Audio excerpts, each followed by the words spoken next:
Qual que é o seu ideal de férias perfeitas? Pergunto isso porque muita gente tem desejado e buscado por destinos menos óbvios, que não tenham necessariamente restaurantes estrelados, museus, drinks tropicais numa praia, balada, para se concentrar em jornadas ligadas à sabedoria ancestral, que cuidam da saúde ou ajudam a gente a aprender outras coisas para ajudar a relaxar o corpo e a mente. Então, viagens ligadas ao wellness é o tema deste episódio. Tchau, Bela!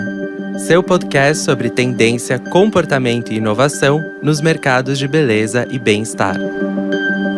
Nem precisamos de dados para provar que viajar é uma das coisas mais deliciosas da vida, né? Super, mas é curioso ver que o que anda crescendo pelo mundo são viagens especificamente programadas para proporcionar experiências de descanso, de relaxamento, com foco na saúde e desconexão. Pois é, e vamos então com alguns dados para corroborar isso. Uma pesquisa que foi realizada pela rede de viagens de luxo Virtuoso e a empresa internacional de pesquisa de mercado online YouGov afirmou, no ano passado, que cerca de 21% dos turistas globais atualmente viajam por motivos de saúde e bem-estar. A American Express também tem um número interessante do ano passado, falando que 76% dos entrevistados planejavam gastar mais em viagens e experiências que fortalecem bem-estar mental e físico do que qualquer outro tipo de diversão. E o wellness está deixando de ser só sobre spa e retiro de yoga, que são, digamos, práticas um pouco mais tradicionais. A gente está vendo que quanto mais a gente fala e escuta falar de saúde mental e cuidado emocional, grandes temas pós-pandêmicos, isso tem levado a serviços em torno do assunto de uma forma cada vez mais comprometida e até cada vez menos óbvia, né? Inclusive nesse crossover aí para o turismo. Por exemplo, no ano passado, a empresa de pesquisa de mercado Knowledge Sourcing Intelligence apontou que o mercado de turismo de bem-estar deve crescer numa taxa anual de 5% entre 2023 e 2028, ou seja, bastante e constante. E deve alcançar 50 bilhões de dólares até 2028. Isso tem tudo a ver com o caos pandêmico que a gente viveu, porque todo mundo se conscientizou que saúde física e emocional é inegociável, né? É um ativo que a gente precisa cultivar. Tem um estudo da Ipsos de 2021 que mostra que 62% dos americanos afirma que a saúde se tornou mais importante para eles do que nos anos anteriores. E por conta, eu acho que principalmente do isolamento, lockdown, etc., esse cuidado com a saúde passou a ser associado também a essa ideia de respirar outros ares, literalmente, né? Sair do automático e do que é ordinário, comum e cotidiano, né? Claro que a gente tem que pensar nisso sob uma ótica de que é um alto privilégio você ter passado os últimos anos querendo assegurar que você tenha longevidade e não estivesse preocupado em pagar boletos. Isso faz toda a diferença, especialmente num recorte de Brasil, né? Super, a gente tem que relativizar. E quando a gente fala em tendência, é importante saber que muita coisa começa no nicho. Começa no mercado de luxo, começa em situações um pouco mais exclusivas, né? Sabe, Youth, aquele filme de 2016, do Paulo Sorrentino? Justamente se passa num spa chiquésimo, tipo termal, Suíça, ricos, famosos, celebridades. Tem questões de idade, mas também é super transgeracional e todo dia tem tratamentos e... É isso, a gente está olhando para um recorte extremamente exclusivo. Acho que um desses da vida real é o Red Sea Global na Arábia Saudita, um projeto meio megalomaníaco, né? São ilhas criadas para regenerar o meio ambiente ali, mas também para ser um destino de wellness super luxuoso, enfim, anunciado inclusive pelo príncipe do país, né? Pois é, e a gente também está precisando levar essa noção de bem-estar para além do... Ou a gente vai para um spa e aí vai contar caloria, ou a gente do outro lado vai para o retiro de yoga, ficar zen, em silêncio, meditando. Dá para escolher tudo isso, mas também a gente vê times de médicos e cientistas de primeira mapeando a sua saúde integralmente, atividades mais enérgicas, né? Corrida, trilha, bike, programa fitness, coisas para atletas. Tem a turma também que vai buscar atividades manuais, musicais, dons artísticos, despertar criatividade, não só ficar usando o cérebro, usar as mãos também. Enfim, então a gente começa a ver realmente muitas opções aparecerem. Aí o céu é o limite para quem não tem limite no cartão de crédito, entendeu? Afinal de contas, são os jet-setters que já perderam as contas de quantas vezes fizeram viagens convencionais e destinos exaustivamente postados no Instagram que começam a querer experiências diferentonas, né? Não é à toa que quanto mais afastado, inacessível, mais exótico e desejável o programa fica, né? Sem esquecer o desejo de experiências cada vez mais personalizadas para a viagem ficar verdadeiramente sur mesure. Bom, claro, se você puder ficar offline ainda nesse destino, melhor, né? Até porque Paris, Nova York, Londres, o circuito Helena Rubinstein inteiro deixaram de ser aspiracionais, né? Porque estão ali super expostos no mundo virtual. A gente não foi, mas foi, né? Tem a sensação de ter visitado mais do que nunca devido à internet. O lance é procurar o ineditismo, algo que saia da mesmice e de preferência que você não poste tanto, porque ninguém quer popularizar algum achado que ninguém foi ainda, né? E é interessante, o Global Wellness Summit, né, que é uma discussão sobre bem-estar a nível global, já alertou que por onde anda essa tendência, a chance dela é sofrer o mal da globalização, sim, ou seja, se tornar uma experiência menos autêntica, superficial. É complexo esse... Como é que a gente protege esse ineditismo, né? Além de greenwashing, vai ter wellness washing, será? É muito complicado. A gente vive numa era em que a rede social ela tem realmente um papel muito ambíguo, né? A gente vê que, de um lado, o nicho de viagem e de experiências exóticas e tal cresceu por causa das redes sociais, mas para que ele continue relevante, exclusivo, especial, também... Precisa ser low profile, né? A gente não pode ser refém delas, então é meio que uma confusão ainda isso, né? E vários destinos incentivam, inclusive, que você passe a viagem inteira sem celular. A gente viu um dado interessante desse ano de uma plataforma de resenhas que chama Review, falando que os americanos checam seus telefones, em média, 144 vezes por dia, o que dá mais ou menos umas 4 horas online. E você sabe que há vários anos atrás, acho que 2017, nem sei se esse é um programa que existe ainda, eu fiquei, acho que 4 dias no Botanique, que fica em Campos do Jordão, interior de São Paulo, num detox que era super saudável, de alimentação e etc., mas era sem celular. Escrevi uma matéria ótima para Marie Claire, porque eu fiquei em pânico. Eu passava o dia super bem, achando tudo gostoso, mas eu tinha meio medo de dormir à noite sem meu celular do meu lado, você acredita? Acredito, eu sou super viciada digital, gente. É real o problema, imagino que eu não seja a única, a gente tem um... Eu brinco, falo, meu relacionamento mais sério de todos é com o meu telefone. Assim, não há discussão. Mas o Botanique não é o único, a discussão do detox digital, ela vem crescendo, a gente não sabe ainda como é que a gente conduz isso, a gente precisa de ajuda, tem coisas acontecendo. Mas é um jeito de experimentar esse, né? Super.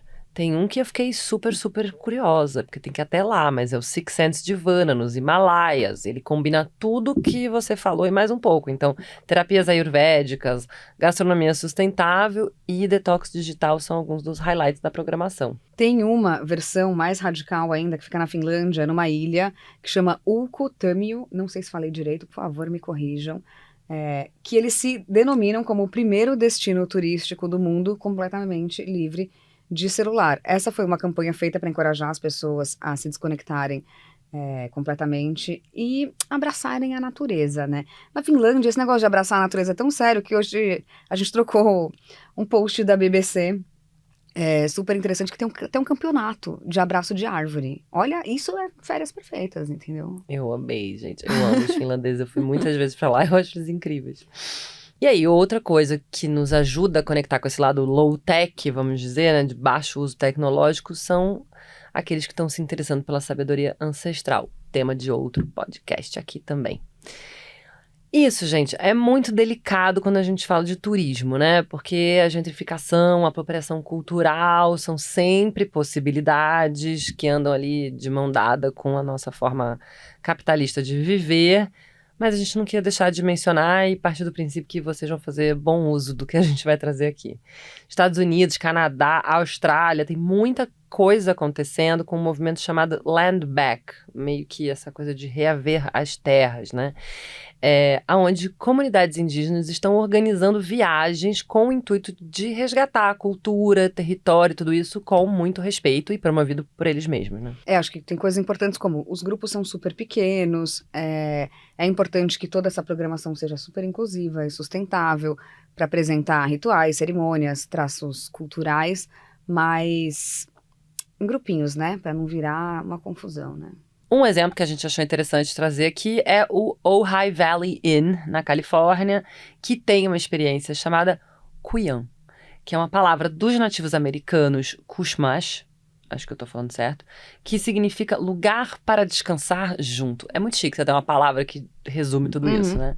Então, é um detox que combina argila do deserto com óleos essenciais, com um calor seco intenso, tipo sauna, e uma terapia de inalação, tudo isso junto e misturado. Gostoso, eu iria no quentinho, né? Ela adora.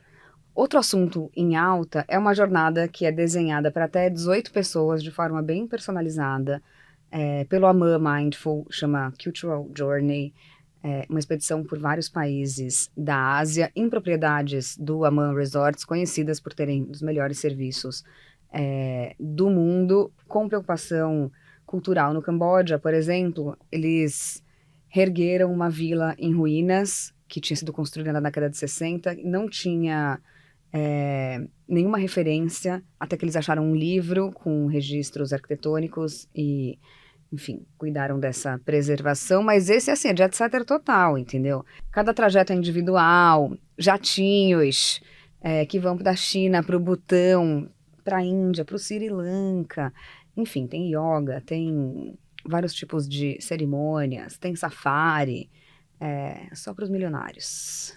Curti, me levem, adorei. Mas aí um pouquinho mais pertinho, um pouquinho menos com cara de retiro espiritual, a gente encontrou o Lake Nona Wave Hotel em Orlando. Que conta, gente, eu não sabia que isso existia. Com o Chopra Mind Body Zone and Spa. Isso mesmo, gente. Assinado pelo Dr. Deepak, ele mesmo. Então ali tem yoga, massagem ayurvédica, um monte de atividades. E lá tem um conceito super high-tech, com 5 quartos equipados com inovações para te ajudar no monitoramento da saúde e do sono. E o Deepak defende, né, que a gente abrace a tecnologia como um aliado a essas buscas de bem-estar, e não só como esse vício constante. Tem vários destinos para atletas, então tem o The Height, o Luxury Collection Hotel, Spring House no Stanley Ranch, eles são todos hotéis americanos que tem lounges de recuperação muscular, para você fazer oxigenoterapia, para fazer compressão, câmara de oxigênio hiperbárico, para ajudar na recuperação física e, claro, proporcionar bem-estar. Tipo o after de quem tirou férias correndo uma maratona de Nova York, depois vai para lá, sabe? Porque tem gente que tá mais afim de aquietar a mente sem mexer o corpo, tem gente que quer mexer o corpo e não aquietar a mente, a gente vai ter um pouco de tudo, né? Então o que a gente vê aparecendo, inclusive, atividades criativas, silenciosas, cerâmica e pintura. Você viajar para fazer isso, não precisa fazer só o cursinho de cerâmica no final do dia, né? O Royal Mansour de Marrakech tem uma espécie de ateliê, que chama Ateliê d'Artiste, com aulas de artesanatos ministradas por vários mestres artesãos. A gente sabe que Marrocos tem uma tradição de tanta coisa, enfim. E aí você pode ficar lá, desenvolvendo suas aptidões manuais. Então, e aí pensa que esses destinos são todos longíssimos, né? Não estamos falando de coisas muito centrais, com circuitos aéreos rápidos. Então, a gente também está vendo um aplicativo tipo Vacaiu, que conecta viajantes a retiros, e o Sanctify, que ajuda os viajantes a encontrarem, tipo, uma ginastiquinha, uma piscina, um spa, tudo pertinho do aeroporto para você cuidar de si enquanto tá esperando não sei quantas horas pro seu próximo voo. Então, acho isso também interessante, porque a gente tá falando de destinos que demandam muitas horas de deslocamento, não é Porque às mesmo? vezes a gente fica lá, andando que nem barata tonta no Dufferin, Também. sem querer, Comprando enfim, que não compra precisa. nada. Vai fazer uma massagem se estiver sobrando um dinheiro. Mas falando em aeroporto, essa moda wellness é case, inclusive entre as companhias aéreas. A Delta tem vídeos do Peloton e sessões de meditação que foram incluídos nessa grade e são um destaque no desempenho de audiência da companhia. Então, os ansiosos que têm medo de voar estão lá, fazendo meditaçãozinha no alto. Eu amo, porque a gente deu a notícia dessa tendência em 2011, quando a Headspace fez a primeira collab com a Virgin Airlines. E as pessoas falavam, ninguém vai meditar no avião, imagina. Pegou. Pegou.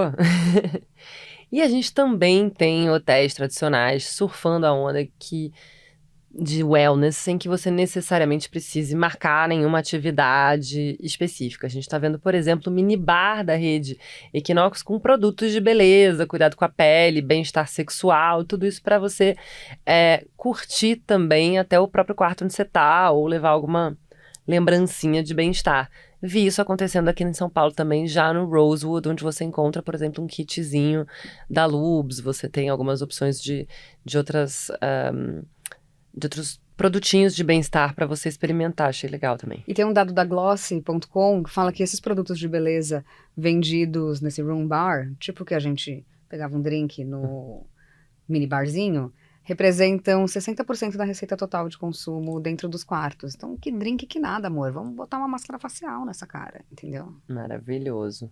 A única coisa que ficou aqui com a gente é que a gente tá falando de experiências ainda muito, muito luxuosas, um nicho muito elitizado, e a gente tá, assim, muito curiosa de como que a gente pode aumentar o alcance para que as imersões possam ser mais abrangentes, mais inclusivas, que a gente possa pensar isso a outros níveis e outras escalas, né?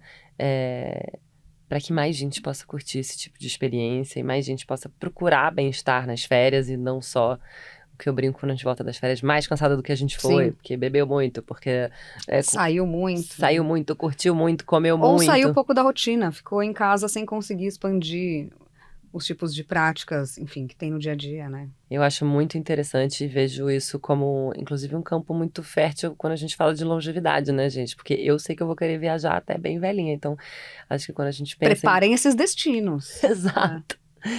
Exato, acho que tem muito potencial aí pra gente pensar em coisas que ainda não existem. Bom, esse episódio foi gravado aqui em São Paulo, nos estúdios do Iguatemi, nosso patrocinador master, com pesquisa do Felipe Stoffa e da Larissa Nara, roteiro da Catrina Carta Kovarik. A arte de todos os episódios é desenhada pela Núbia Lima, a trilha sonora é do Alex Batista, a gente conta com produção da On The Nose e da Space House. Quinta-feira tem mais.